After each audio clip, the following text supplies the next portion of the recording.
From childhood, I was cherished and raised by my grandparents. My beloved grandmother passed away in a minor accident. During that time, out of the blue, I received a message from my long-unheard-from sister-in-law. The message read, "I need you to take care of your grandmother who passed away 3 months ago." There was so much I wanted to say, but my cherished grandmother was no longer here. I witnessed it with my own eyes. This call would serve as a catalyst for everything to come to light. I am Linda Thompson, a 45-year-old single woman. The last time I had a significant male presence in my life was back in college. After parting with him, I dove headfirst into the working world post-graduation, laboring in the marketing department of a major cosmetics company where overtime and weekends were the norm. Before I knew it, I had missed my chance to get married. 6 years ago, I changed careers and took a desk job at a nursing home. I used to commute for an hour and a half one way on crowded trains, and if I made it back home on the last train, I considered myself lucky. Now, I work at a place less than a 10-minute bike ride away from home. I get the usual days off as per the calendar, and overtime is almost non-existent. But that's not why I changed jobs either. I've never moved out of my childhood home. I'm confident in my financial standing, and I'm pretty good at household chores, if I do say so myself. So why haven't I moved out? Because I love my family, especially my dear grandmother. I was born and raised in California. My family consists of my parents, grandparents, and my brother Brian Thompson, who is 5 years older than me. Brian is now 50 years old. While I love my family, my feelings toward my brother are complex. I used to adore him as my brother. He was gentle and caring, always looking after his little sister. But Brian changed after graduating from college. He got a job in car sales, moved out early on, and married a woman from his workplace just 2 years later. From then on, we gradually grew apart. He never shows up at our childhood home, not during Thanksgiving, spring break, or even Christmas. I vaguely know that he lives somewhere in the South, but that's about it. I don't even know if he has children. I can't remember the last time I saw Brian's face or when we last spoke on the phone. It feels like it's been at least 5 years. Ever since I became a manager, I've been extremely busy. "I'm leaving everything home related to you." Those are the last words I remember from Brian. My current impression of him is summed up as, "What an unfeeling man." That's why I made a career change and decided not to move away from my childhood home, to protect it. My parents are both retired.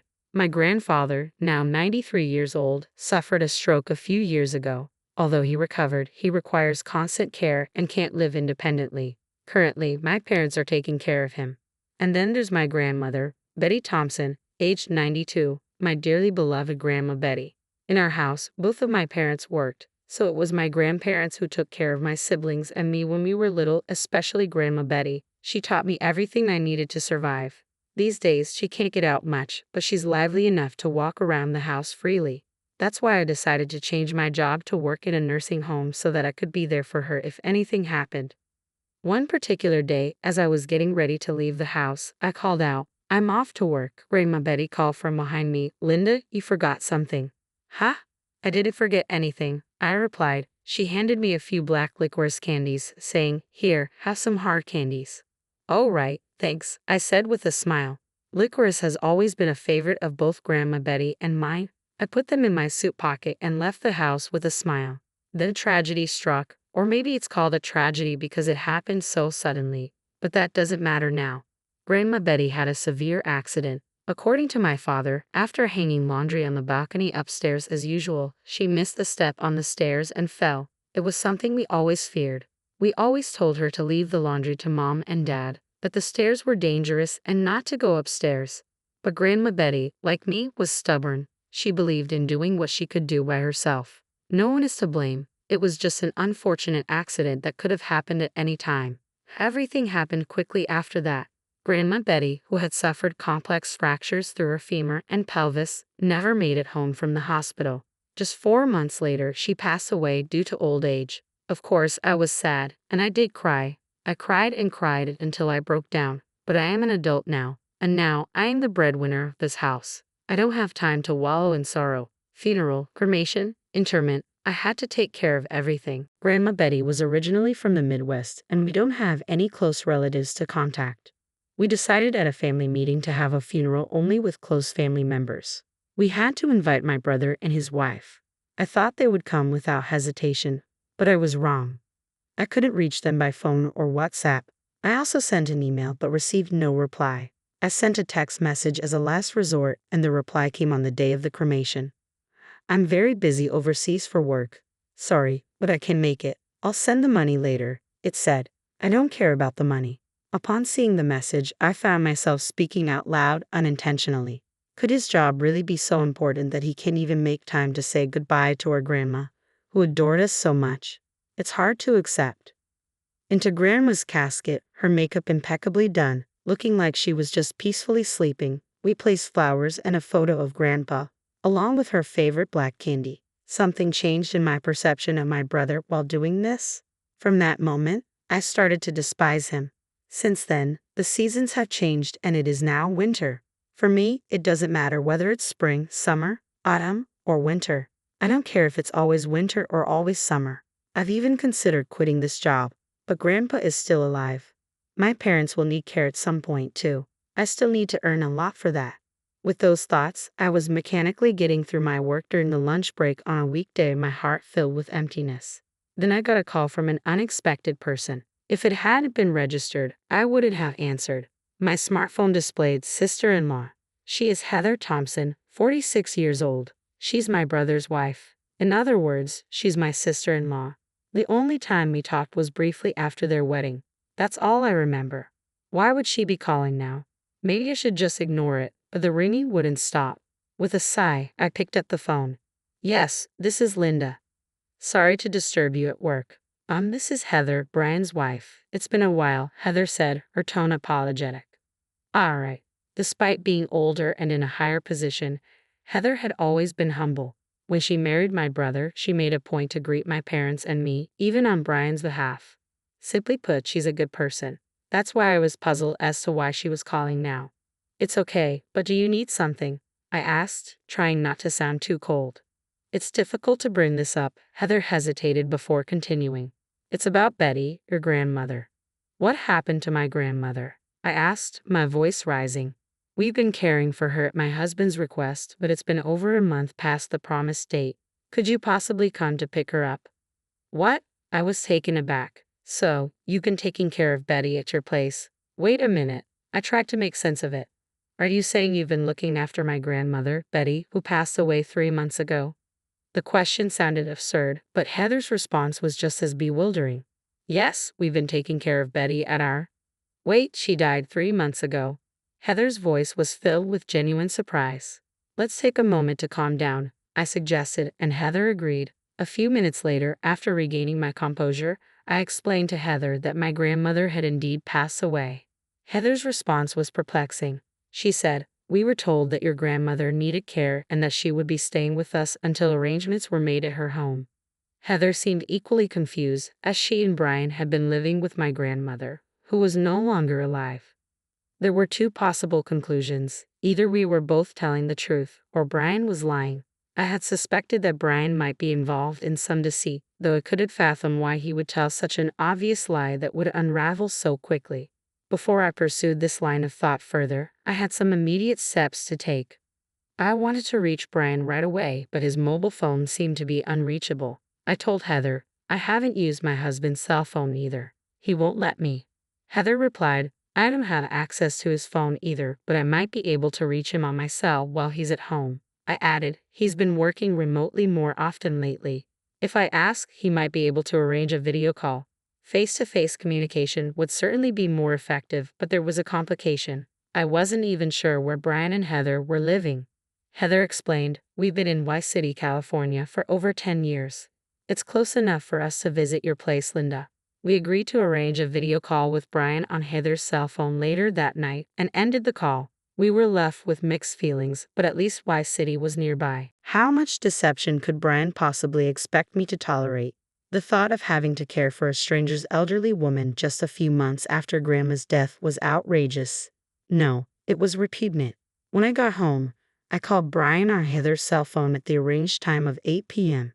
Heather had kindly agreed to wait in my room, showing her support and enthusiasm. Despite my numerous attempts to contact him, Brian answered Heather's call after only 3 rings. I made sure to put the call on speaker so Heather could hear the conversation as well. Heather, where are you right now? You haven't even started preparing dinner, Brian said, his tone imposing and arrogant. He didn't sound like the brother I once knew. It's me, Brian, I said firmly. Huh? He sounded genuinely confused. I let him process my words. That's Linda, isn't it? Where's Heather? Brian finally asked. I'm here, Heather replied tersely. You. Why are you with Linda? Brian stammered for a moment, then quickly regained his composure. Don't tell me you've told Linda about that matter. Yes, I did, Heather answered calmly. I told you it was too soon to discuss this. Brian's sudden shift in attitude was clearly related to our grandmother. I heard from Heather that you've been working remotely lately, I began. What about it? I could almost picture the scowl on his face. Why don't we discuss this face to face via a remote work app? I'll send you the ID and password, I suggested. If you refuse, I'll leave with Linda and go back home, Heather chimed in as a cover. Fine, Brian agreed begrudgingly. I sent the ID and password to Brian using Heather's phone. We waited for a moment. When the video call connected, the face on the screen was slightly fuller than I remembered, but it was undoubtedly my brother Brian. It's Brian. So, what's so urgent that we need to talk face to face? I'm busy here. Brian's attempt to feign ignorance was infuriating. Isn't it obvious? It's about our grandmother. What do you mean by saying we should take in our grandmother, who died 3 months ago? To my surprise, Brian responded calmly. You must be misunderstanding something, he continued in a collected tone. Our grandmother isn't dead. I'm taking care of her at my place. It was you, Linda, who requested this, wasn't it? What? I was stunned into silence. Was he really so desperate to keep Heather in the dark that he would lie so blatantly? Could my own brother be this deceitful? I was so furious that tears welled up in my eyes. But I sent you a text message, I said, struggling to hold back my tears. I don't remember that. Grandma's here with me right now. Do you want me to bring her to the camera? Yes, I want you to bring her here, I demanded, trying to maintain control. Brian, showing no sign of remorse, left his seat. A few minutes later, he returned with an elderly woman in a wheelchair. Say hello, Grandma. Linda, it's been a while. I'm Betty, the old woman said in a halting voice. The pretense was wearing thin. My anger surged again. The woman on the screen was a stranger. This was not my beloved grandmother. For one, my grandmother would never call me Linda. As you age, your appearance changes. She's been showing signs of dementia recently, so it's understandable if her memories of you are a bit fuzzy. Brian insisted, sticking to his denial. So, you're rejecting the death certificate issued by the district office? I asked, my patience wearing thin. Of course, documents can be forged these days, he smirked. I had anticipated this and was ready with my counter evidence. Just wait, I'll provide proof, I said. Leaving Brian, who was clearly bewildered, I stepped out of the room. A few minutes later, I returned with the evidence. Well, if it isn't Brian, long time no see, you ungrateful wretch, Grandpa's voice rang out.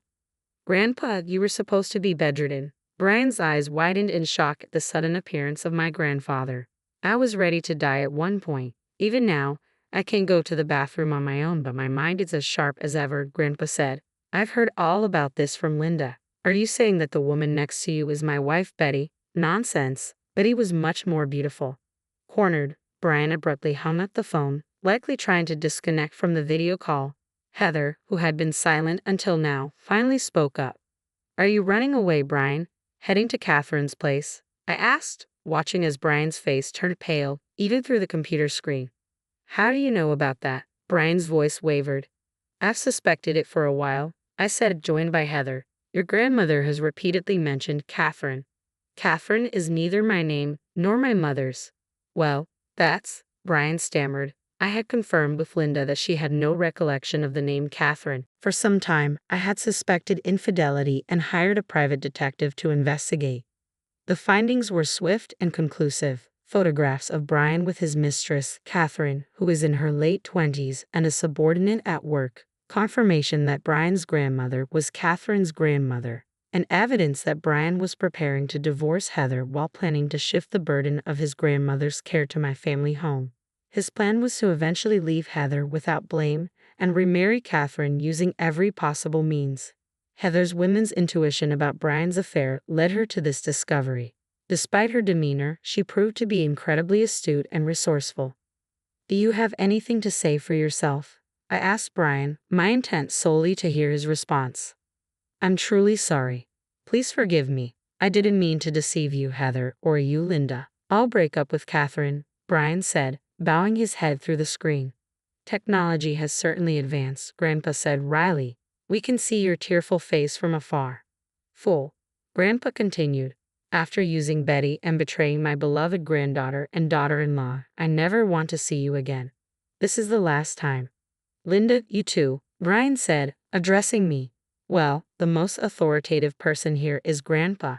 And by the way, I never want to see you again either, Heather. I've already completed the divorce mediation process. I'm heading back to my parents' house. Let's settle this in court next.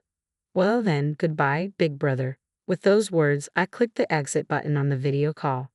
The seasons changed, and it was now the autumn equinox. I visited my grandmother's grave alone. With my hands clasped together, I mentally reflected on recent events. Brian had divorced Heather, and the outcome was overwhelmingly in Heather's favor. Brian had to pay a substantial amount in alimony and even came back to his family home, only to be met with Grandpa's virtual disavowal. Grandpa's will explicitly stated that Brian was no longer considered family. Brian's plan to remarry Catherine fell through. No woman would marry a divorced man in his 50s with no savings and substantial debt. He eventually lost his job at the automobile company and now lives in a cheap one-bedroom apartment, working odd jobs and paying alimony. At his age and with limited qualifications, re-employment has been difficult. It's a classic case of reaping what you sow. Much of this information came from Heather, who has since become a good friend. We often meet for tea and enjoy each other's company. With everything settled, I stood up for my grandmother's gravestone and said, "Grandmother, I'll come again." As I stood there, a brisk breeze swept through, and I heard a voice I cherished deeply. "Linda, thank you. Please take care of your grandpa for a little while." "Grandmother?" I whispered, startled. As I looked down, I noticed something in my right hand. A piece of black candy. I hadn't brought any black candy as an offering today. I'm not particularly religious or superstitious. Could it be a sign from Grandmother? No, that seemed unlikely. There's always black candy at the altar, so I must have absent-mindedly picked one up and forgotten about it. Yet the thought that my grandmother might still be watching over me gave me comfort and strength. "Thank you, Grandmother," I murmured, gazing up at the sky before leaving the graveyard.